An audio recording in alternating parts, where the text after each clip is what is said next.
Well, hello everyone, and welcome to another episode of Harebrained Games, the Week in Games. I hope you guys had a lovely Easter. I sure did. Ate lots of ham, did lots of napping, and as we head into May, I am reminded of just how amazing this board game industry is. I thought about 10 years ago, I keep kind of a history of life kind of thing, about how few games and few news bits would used to come out in the April, May, June kind of time. But then you fast forward to now, 10 years later, and it is amazing that there's never a time when there isn't something pretty incredible going on. So with that, let's get to the news. Alright, growing up, there was only one reason in the world that I ever got up at the asinine time of 6 a.m. on a Saturday morning, and that was to watch cartoons. Particularly among those was Wacky Races. Who didn't have a crush on Penelope Pitstop? So now we have Wacky Races, the board game, which has come out. It looks pretty standard in the Game Racing Fair. I'm not sure if it stands out gameplay-wise. I'll be checking that out. But it's Wacky Races, come on. So anybody interested in that, take a look at that. Journeys of Middle-earth hit the streets a couple weeks ago. It is packed with digital goodness. It's one of the continuing trends of Fantasy Flight Games app-driven game, where you have to have the game on Steam or on your iPad or Android device, and that drives the actual physical board game. It's a pretty cavernous box, I'm not going to lie to you, so it seems a bit empty, but the app is kind of where it's at, right? So I can guarantee you there'll be many expansions for this game. So if you're in it for an inch, you're in it for a mile.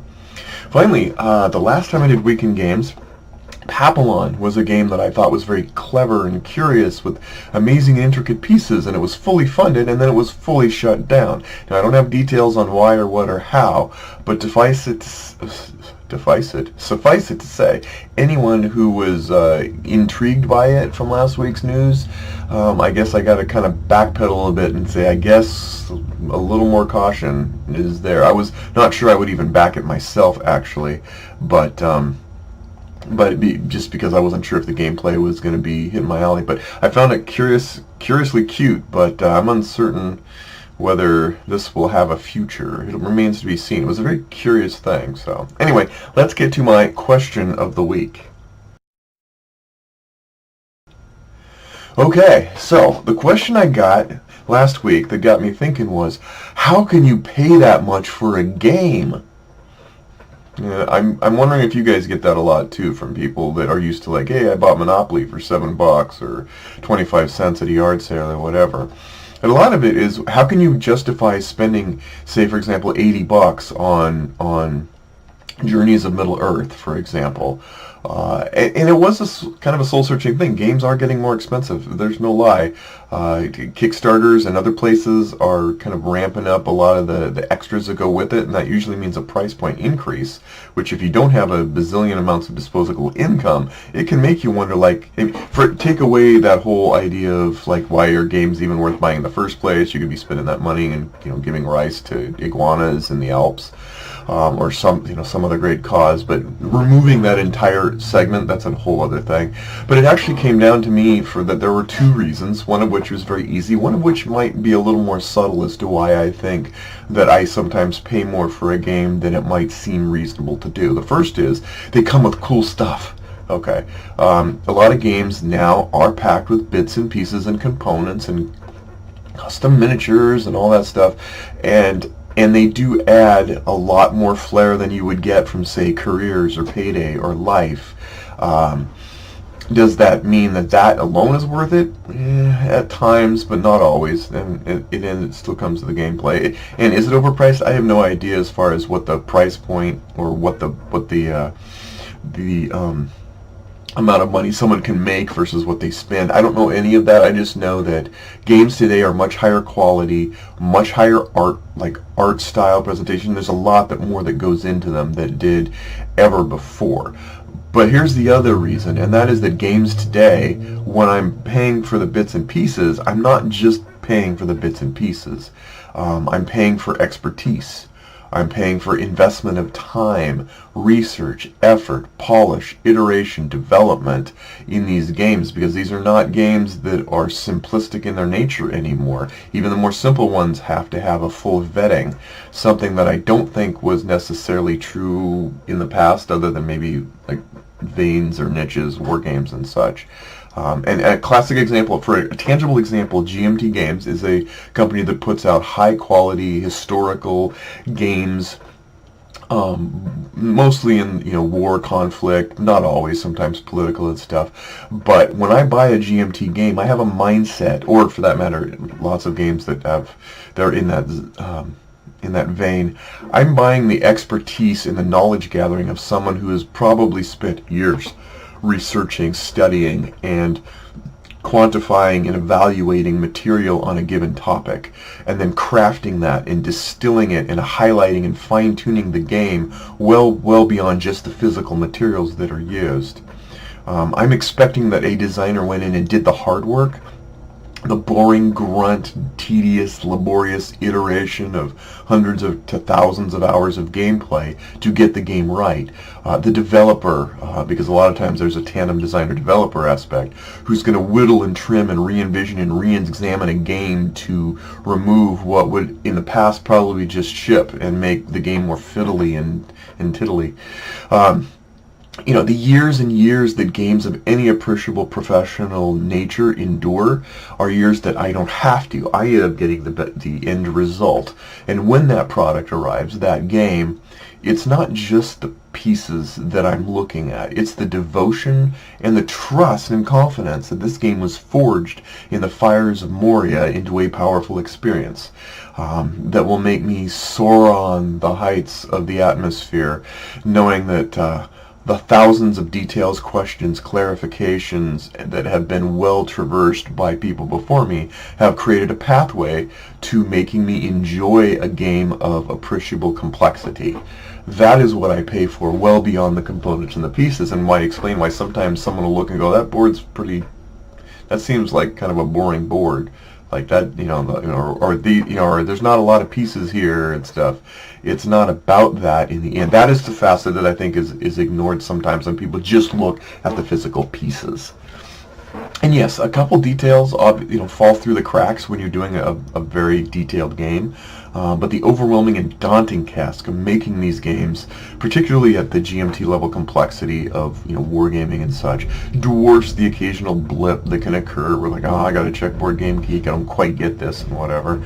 Some games, yes, they're trivial summer popcorn theater level games, and I have low expectations, and they usually achieve them. I don't think Apples to Apples took years to do. But the modern gaming scene grants an almost video game level of development cycle that leads to the highest general quality of gaming that I've ever seen and that we've ever seen, I believe. And that's why I will pay more for a game when I see what goes behind it, not just the tangible aspects, but the intangible forces that promote and make available the best version of the game that I can buy. So how's that for the most long-winded question of the week answer you've ever heard?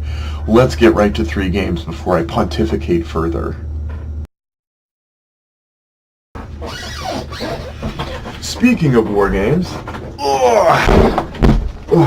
got this Hannibal and Hamilcar.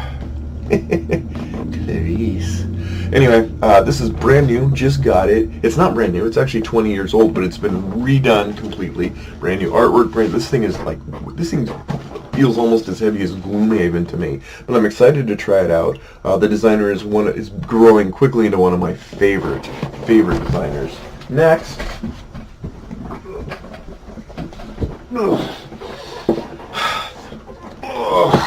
Escape Plan. Vital Lacerda.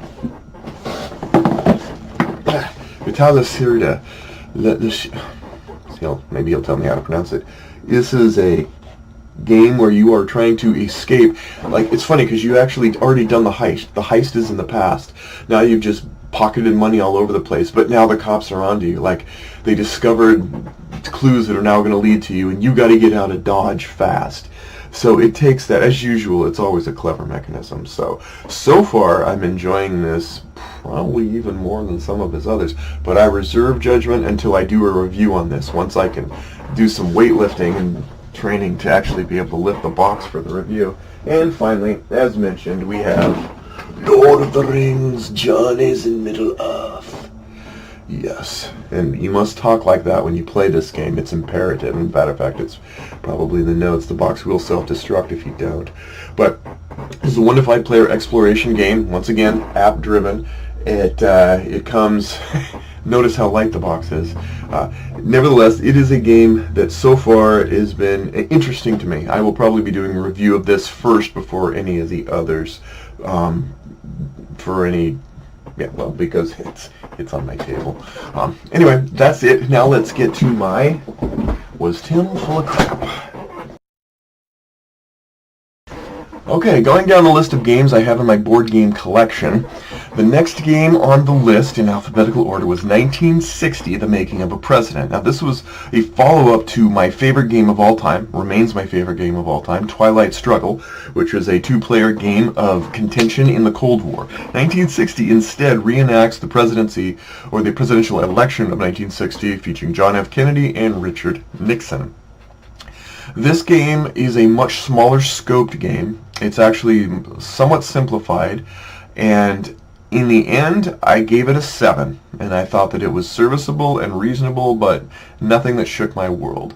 Looking back on that, was I full of crap? Was it better? Was it worse? I think I stayed true to it. I think I stayed true to the fact that this game is interesting and clever. It has some of the same vibe of Twilight Struggle, but not nearly the level of just dancing on a pin back and forth. It really is a worthy endeavor that is not noteworthy enough to achieve a higher rating than 7 for me.